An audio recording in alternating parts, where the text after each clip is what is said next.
Bonjour à tous et bienvenue sur ma chaîne Pixel et Vecteur. Aujourd'hui on va parler de InDesign et on va se refaire un peu de grep.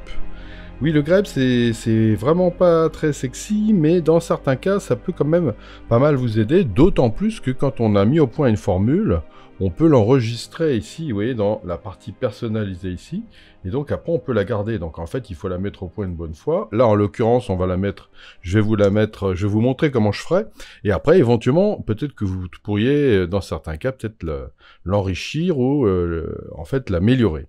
Alors voilà, ici, moi, j'ai eu un problème. J'avais un document fait par un Américain, et l'Américain me mettait $ avant, et puis après, il me mettait le chiffre. Bon, et il se trouve qu'en France, on est plutôt d'abord avec le chiffre et avec $ après. Et puis, dans le même document, il y avait aussi d'autres chiffres qui étaient avec des euros, où le euro était après. Donc, en gros, l'idée, c'était de rechercher les $ qui étaient devant des chiffres et de les mettre derrière. Voilà. Et donc, je vais vous montrer comment j'ai fait une petite formule dont je n'ai pas la prétention de dire qu'elle est universelle, mais en tout cas, elle a marché pour mon document à moi. Donc, si vous trouvez évidemment que ça marche pas partout, bah, dites-le moi. Et si vous avez la solution, dans ce cas-là aussi, dites-le moi. Et je referai une vidéo. Alors voilà. Ici, on va partir sur ce montant-là. Alors, je vais bien grossir pour que vous voyez bien. Et ce que je vais peut-être faire, c'est que je vais donc me mettre un petit vide pour qu'on puisse voir comment j'ai essayé de mettre au point la formule. Voilà, je vais mettre un petit vide ici, et ici, je vais lui dire, voilà, grosso modo, voilà, je vais mettre juste pour que ce soit plus central. Voilà, je voudrais rechercher un $ à condition, enfin, vous voyez, et je vais décrire plutôt qu'est-ce qu'il y a derrière. Alors, qu'est-ce que c'est que le $? Ben, le $, c'est le $, mais vous savez qu'en grep, quand on a un caractère, il faut que vous le fassiez précéder d'un slash inversé. Donc le slash sur le Mac, c'est slash, et quand vous voulez l'inverser, il faut faire Alt majuscule slash. Sur le Windows, je ne sais pas, il faudra que vous voyez par vous-même. Mais en gros, il faudra avoir un slash inversé. Quand je fais ça, slash inversé $, ça veut dire que je recherche le caractère $. Bah, ça tombe bien, c'est ça. Après le $, bah, j'ai un espace. Alors, je vais me positionner ici. Je vais refaire donc un slash inversé, comme ça. Et là, il faudrait que je lui dise que ça soit n'importe quel espace. Alors, il y a la lettre S pour space, qui va très bien marcher. Et puis maintenant, il y a une autre lettre qui est H, qui est pour, en fait, espace horizontal. Donc, on va plutôt mettre celui-là. Donc ça veut dire n'importe lequel des espaces, les espaces insécables, les espaces fines, etc., tous les espaces. Ok. Et puis après, qu'est-ce que j'ai? Bah ici, j'ai 3 chiffres. Donc je pourrais lui mettre donc encore un petit slash comme ça inversé, D, pour digit, qui veut dire donc n'importe quel chiffre. Si vous avez des soucis, vous pouvez aller dans rechercher, remplacer. Vous voyez ici, vous avez tout ce dont vous avez besoin. Et regardez, si je viens dans les caractères génériques, vous voyez, vous avez chiffre quelconque, vous avez lettre quelconque, espace quelconque. Et vous voyez, si je refais espace quelconque, vous voyez, il va me mettre underscore S. Vous voyez, enfin non, pas un underscore, le slash inversé S. Et si je lui mets ici, donc, on était dans les caractères génériques, un chiffre quelconque, oui, il me met bien le slash inversé D. Donc, vous voyez, moi, je vous ai dit qu'on mettait plutôt H maintenant, mais bon, pourquoi pas. Et je lui dis que je voudrais avoir, donc, maintenant, ici, donc, un caractère de chiffre, là, un chiffre, mais il faudrait qu'il y en ait plusieurs. Donc, je vais lui mettre un chiffre, et plusieurs, c'est la fréquence et la répétition, et c'est le petit plus, vous voyez. Alors, si j'ai pareil, si je doute, je viens ici, et je lui dis répétition, il me faudrait une ou plusieurs fois. Je fais ça, et il me met que c'est bien le plus. Parfait. Très bien, donc je viens ici, et je lui dis que je voudrais avoir le plus. Magnifique. Ok, donc là, j'ai mon caractère de $, j'ai un espace, j'ai un ou plusieurs chiffres. Ben après, il va falloir remettre un espace, un ou plusieurs chiffres. Donc là, ben, qu'est-ce que je vais faire? Je vais surligner tout ça. Je vais le copier. Je vais le coller ici. Voilà. Après, j'aurai une virgule. Bon, bah, la virgule, on peut mettre une virgule simple. Très bien. Et après, j'aurai encore un chiffre, un ou plusieurs fois. Voilà. Eh bien, cette formule-là de grep, ça devrait me permettre de pouvoir, justement, rechercher tous les chiffres qui correspondrait à ça exactement. Alors on va voir après que comme c'est un peu trop exact, on va voir si on pourrait pas un peu l'améliorer pour que ça marche pour tout. Mais pour l'instant, on démarre comme ça. Voilà, moi c'est comme ça que je fais. Alors je me dis, bon, on va voir si ça marche. Donc je vais prendre tout ça, je fais un copier, je l'emmène dans mon recherché ici, et je le colle. Voilà, parfait. Maintenant je vais me positionner au-dessus, et je vais faire suivant. Et vous voyez qu'il m'a bien trouvé ça. Donc, parfait, là, il m'a bien trouvé mon dollar. Ok, ça, c'est super. Très bien. Alors, déjà, la première chose qui serait intéressante, c'est de se dire, d'accord, mais si je n'ai pas exactement ce chiffre comme ça, vous voyez qu'en dessous, j'ai 265, là, j'ai 200, avec des virgules. Donc, en gros, j'aimerais bien avoir quelque chose d'un petit peu plus souple. Alors, vous voyez, qu'est-ce qu'on va faire? Alors, je vais le mettre à côté pour que vous voyez bien qu'est-ce qui se passe. Voilà, je vais le mettre là. Là, vous voyez, qu'est-ce que je vais faire? Je vais reprendre cette partie-là. Donc, je la copie. Et je vais la coller là. Donc, c'est-à-dire mon caractère de dollar suivi d'un espace. Bon, d'une espace, pardon. Suivi d'une espace. Et c'est après que je vais changer. Ici, je vais lui dire... Bon, en fait, ce qui serait pas mal, ce serait d'ouvrir donc un crochet. Alors pareil, sur le Mac, c'est Alt majuscule, ouverture de parenthèse. Bon, sur le Windows, sur PC, je vous laisserai faire, parce que je ne sais pas. Mais vous voyez que j'ai donc une ouverture de crochet, et je vais lui dire, dans cette ouverture de crochet, c'est-à-dire dans la gamme d'éléments qui va m'intéresser, il y aura donc des digits, donc c'est-à-dire des chiffres. Donc ok, je copie, et je lui dis qu'ici, il y aurait des chiffres. Ok, il pourrait y avoir aussi des virgules, ok, je vais lui mettre une virgule, et il pourrait aussi y avoir des espaces. Alors, on a vu que l'espace, c'était ça. Je prends, je le copie, je l'amène ici, voilà. Donc là, vous voyez, j'ai donc, à l'intérieur du crochet, je vais refermer mon crochet, voilà. Donc, à l'intérieur de ce crochet, j'ai un chiffre, une virgule, ou un espace. Donc, en fait, ce crochet-là, ce qui est à l'intérieur de ce crochet, je voudrais qu'on puisse avoir une fois ou plusieurs fois. Donc, on rajoute le petit plus après. Voilà. Donc là, a priori, si je mettais ça, je devrais peut-être avoir la même chose. Alors, on va le tenter, on va regarder. Je vais prendre cette formule-là, je vais la copier et je vais donc la coller à la place. Voilà. Et je vais lui dire que je vais partir de là et on va faire suivant. Bon, vous voyez que là, il me trouve effectivement tout ça. Alors, il me trouve aussi un espace après. Bon, c'est bizarre, là, oui, il y a l'espace là.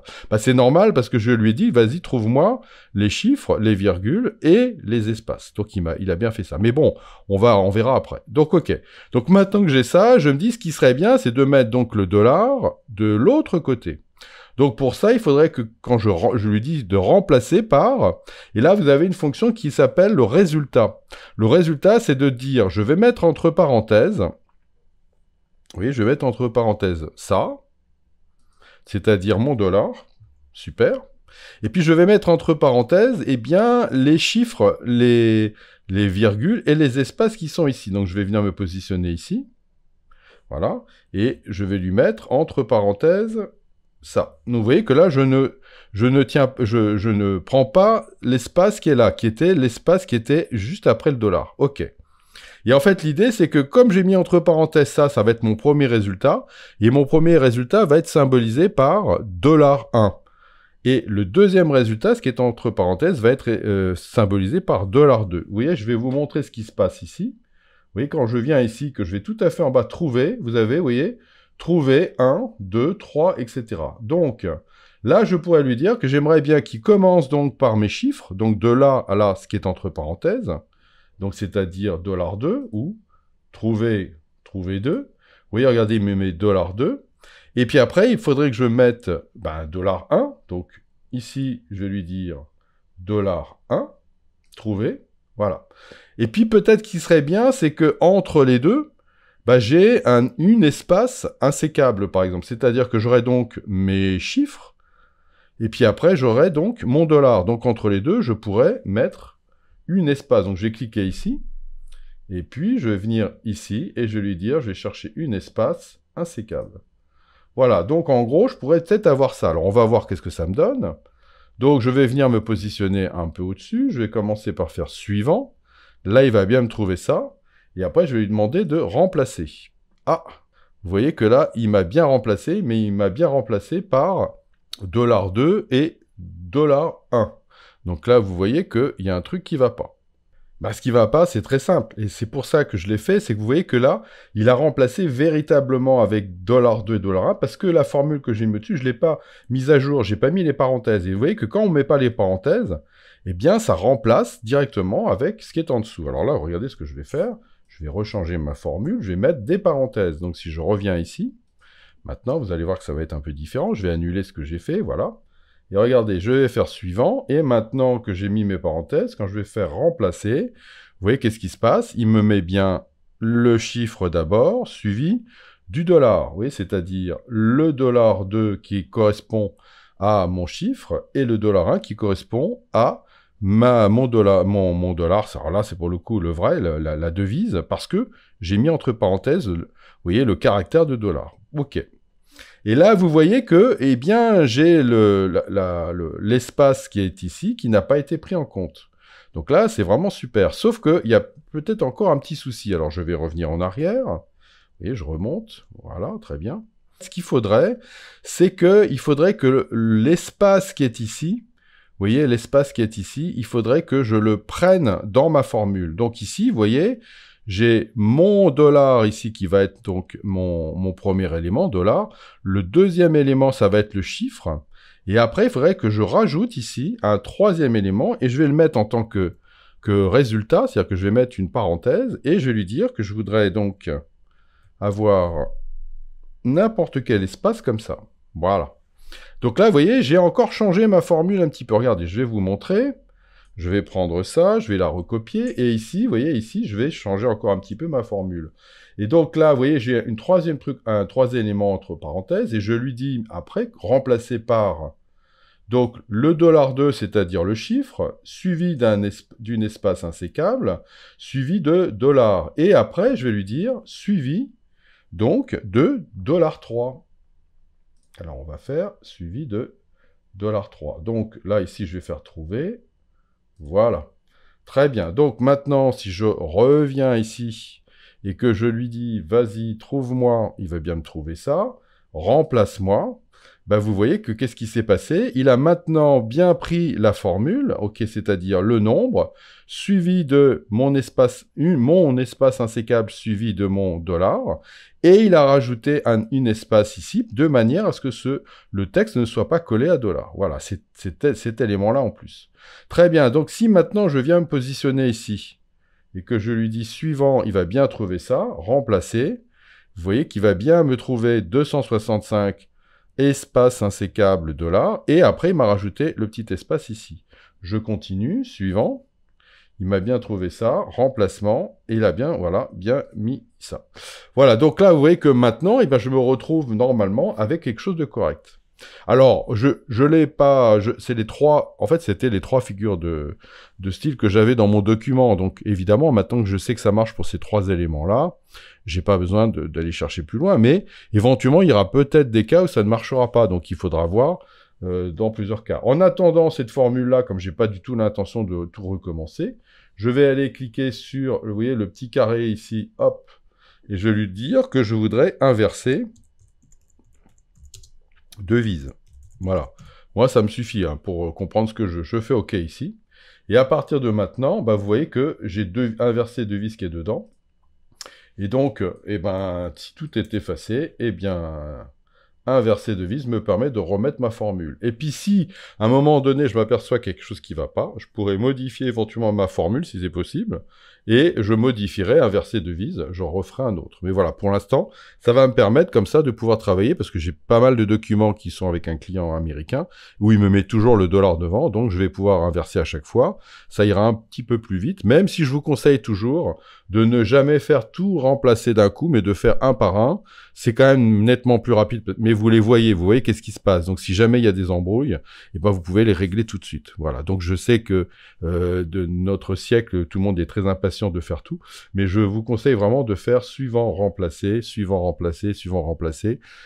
Il va vous emmener au suivant à chaque fois, donc ça vous fait gagner quand même énormément de temps sur votre document, mais vous aurez quand même l'avantage de toujours vérifier qu'est-ce qui se passe, parce que les formules grep et l'automatisme, c'est bien gentil, mais il y a des tas de fois quand même où ça peut se mettre à débloquer à un moment donné. Donc voilà, soyez prudents. Voilà, et ben je vous dis à bientôt pour de nouvelles aventures sur Pixel et Vecteur.